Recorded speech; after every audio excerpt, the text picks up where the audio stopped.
छात्रा विदुषी बहन साक्षी जैन और उसके बाद तैयार रहेंगे छात्र विद्वान संयम जैन जी, 3rd ईयर। गुरुदेव के चरणों में त्रैवार नमोस्तु। छुल्लक जी के चरणों में इक्षामी, माता जी के चरणों में वंदामी। गुरुदेव, मेरी जिज्ञासा ये है कि संपूर्ण लोक में ठसाठस जीव राशि भरी हुई है, तो जो सिद्ध शिला है उसके नीचे वाला जो हिस्सा है वह खाली क्यों है? और गुरुदेव, एक छोटा सा प्रश्न और था कि जब कभी भी कहाँ खाली है सिद्ध शिला में? सिद्ध शिला के नीचे 12 योजन वाला जो स्थान है, तो वहां तो ठसाठस जीव भरे हुए? नहीं, संपूर्ण लोक में भरे हुए, उस वाले एरिया में खाली है। नहीं, कहाँ पड़ा? कहाँ पड़ा बेटा? नहीं, पूरा 3 लोक में कोई भी स्थान नहीं है जहाँ पंच स्थावर नहीं पाए जाते हों। द्रव्य संग्रहकार ने इस पर लिखा। देवता नहीं हुआ, सर्वार सिद्धि और सिद्धशिला के बीच में कोई देवों के विमान नहीं है। वो स्थान देवों की अपेक्षा खाली है, पंच स्थावरों की अपेक्षा नहीं। पंच स्थावर में तो 3 लोक में एक भी प्रदेश नहीं है जहाँ पर कोई ना कोई निगोदिया या पंच स्थावर ना पाए जाते हों।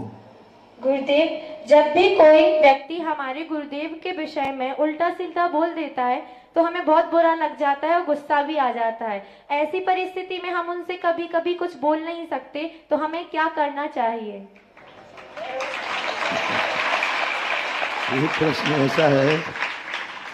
प्रश्न ऐसा है कि प्रश्नों पर यही छोड़ देना चाहिए, जो जैसा करेगा वो वैसा।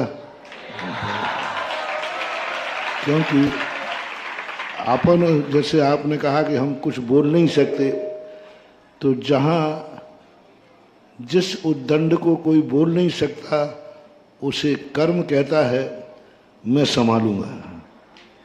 फिर कर्म उसको ऐसा संभालता है जैसे महारानी चेलना राजा श्रेष्ठ से कुछ नहीं बोल सकी क्योंकि वो राजा थे।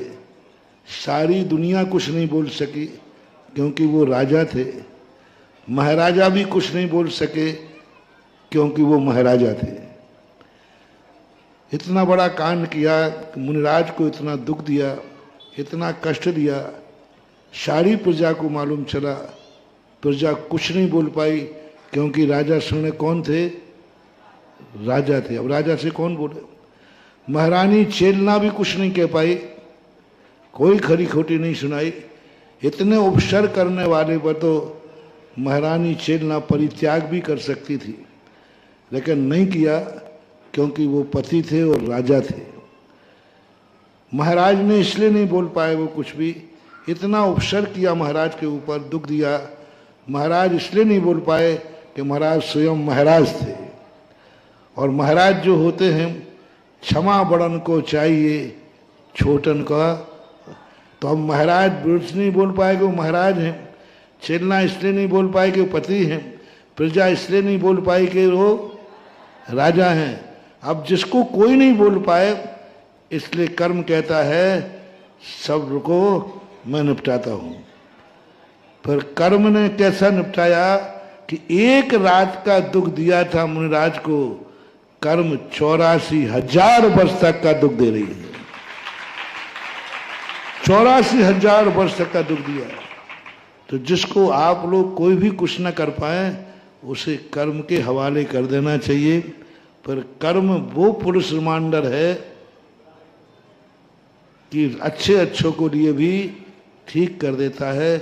कर्म के दरवाजे में कोई माफीनामा नहीं है, क्योंकि कर्म कभी किसी से डरता नहीं है।